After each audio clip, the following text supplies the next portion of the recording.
Hey everybody, welcome to Jacob's Quest, and tonight I just got back from watching Jason Statham's new movie, The Beekeeper, which, it was it's a ridiculous movie, but also it definitely feels like a lot of movies you've seen before because you can see very obvious inspiration points. Now, you know, it's nothing new in Hollywood for older action stars to kind of have these movies where like, oh, they were part of some organization and they were retired, but some inciting incident has to get them out of retirement. And, you know, we've seen that many times, obviously, like John Wick and Taken and Nobody, right? A whole bunch of different movies have done this exact same, similar premise.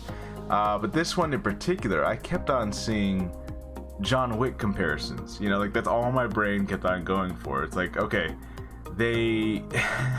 it seems like someone watched John Wick and they were like, all right, we want to do this with Jason Statham, but we have to like change the names of everything. So instead of Baba Yaga, he's the Beekeeper, right?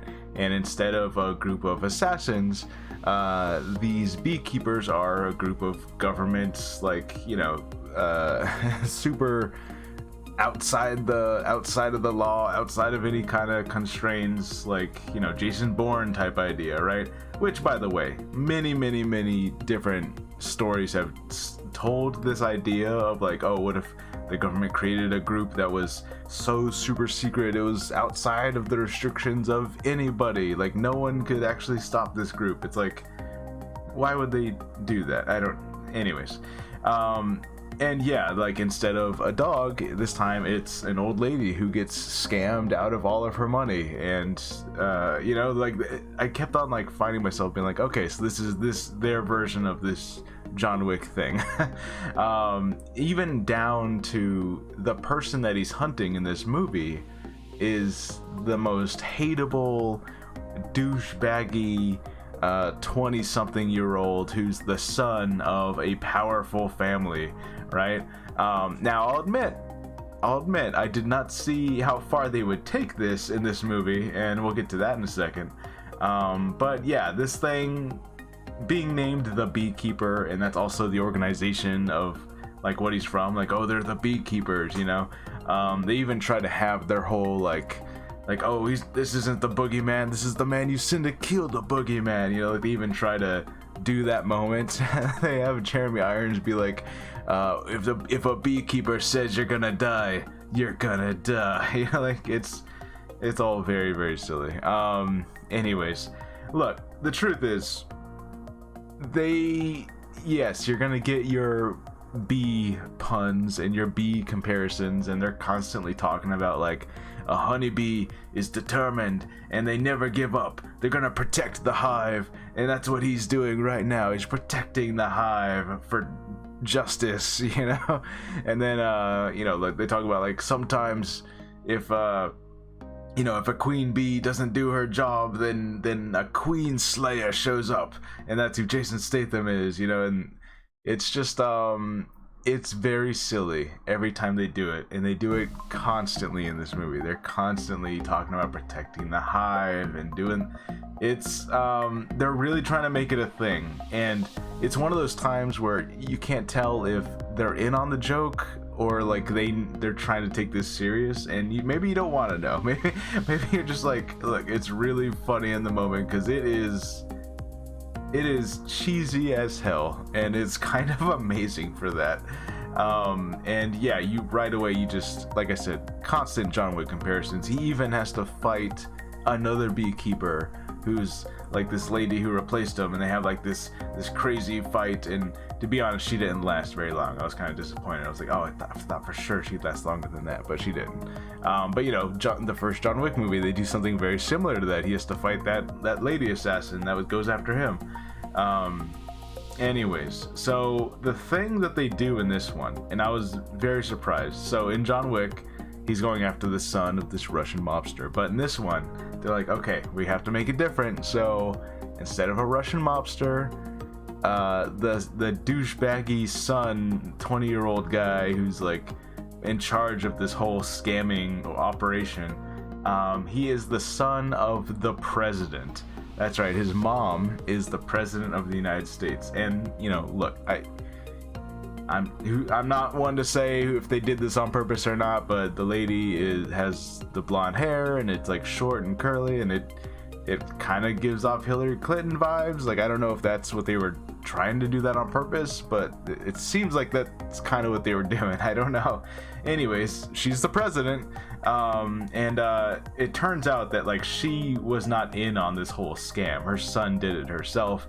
And so they have this whole disagreement in the White House, and her son even like pulls a gun on her. So Jason Statham kills the son, and so he doesn't kill, you know, this lady president. He doesn't kill her, but like he had to break into the White House and take out all the secret security or Secret Service. And yeah, I was surprised how far they went. It feels like they were gonna do one movie and they're like, oh, I got an idea for a trilogy. It's gonna end with him having to go to the White House, and maybe at some point they figured, you know what, we're not gonna make another one of these.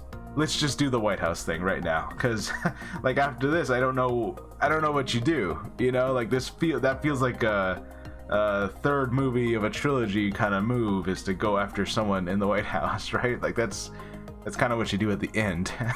But in any case, yeah, it's that's like the big twist, and they treat that moment of her being the president like it's the corniest thing in the world. You know, he had called his mom a couple times throughout the movie, and they never like specified who she was or why she was important. And then she walks over to a group of people, and they're like, oh, hello, Madam President. And I'm not joking, the music actually does the bum bum bum, like they do like the full dramatic bass line, and it's like, all right, okay, you know. So maybe this movie does know what it is. But yeah, in any case, just look, you're gonna see Jason Statham do his thing. It's got some decent choreography. It's got an okay amount of kills. Surprisingly, most of the kills were bloodless, which is kind of weird for this movie. Like, they'll show him do, you know, like he stabs somebody with a giant pipe or something, right? But they don't focus on the blood a whole lot, and that is the one thing is I actually didn't catch if this was rated R or not. But in any case, they definitely seem to, like, even though a lot of people die and a lot of the choreography is good, it does feel like maybe they didn't add in as much blood as they could have, which I noticed. I don't know if that was a rating thing or not. Again, I gotta check what rating this movie is. But in any case, yeah, it's this is a funny movie, and I don't know if it was trying to be funny, but yeah, just they keep trying to make this Beekeeper thing sound cool, and it never does. It never works. But it makes it funny. And of course, you know, just in general, Jason Statham goes into a room full of people and he's like, all right, anyone who doesn't want to die, you gotta leave now. That's my Jason Statham, by the way. You know, anyone who doesn't want to die, you gotta leave now. You know, and of course he's just like you see him in every movie. He's basically the same guy. You know, like if you've seen any of the Fast and Furious and the Expendables, he's the same guy. You know who he is. He's not playing a different character, really. But, you know, look, if you just want to see him do his thing and you want to see people really try to make the Beekeeper or the Bees or the Queen Slayer sound cool, you might have a fun time just watching it all fail. But, yeah, just I don't know. I had fun with this one. It's real cheesy. It's definitely something that you've seen before. Like I said, you know, it's John Wick. It's Bob Odenkirk's Nobody. In fact, if you want a better version of this, go ahead and watch Bob Odenkirk's The Nobody. That's the name of the movie. It's just Nobody. You know, that one obviously very similar. Like, oh, he's a member of some mysterious organization. He comes out of retirement, and you know, like, yeah, it's the same thing. But I think that one is a much funnier, better version of what this is trying to be here. But like I said, if you're just looking to go see a movie, there's nothing else playing right now, you're like, whatever. Jason Statham's gonna kill some people, and they're gonna make a lot of really bad B puns, I guess, or just just constantly referencing like what a bee would do in this situation. Yeah, it's a very silly movie. Anyways, let me know what you guys think, and I'll see you guys later. Bye.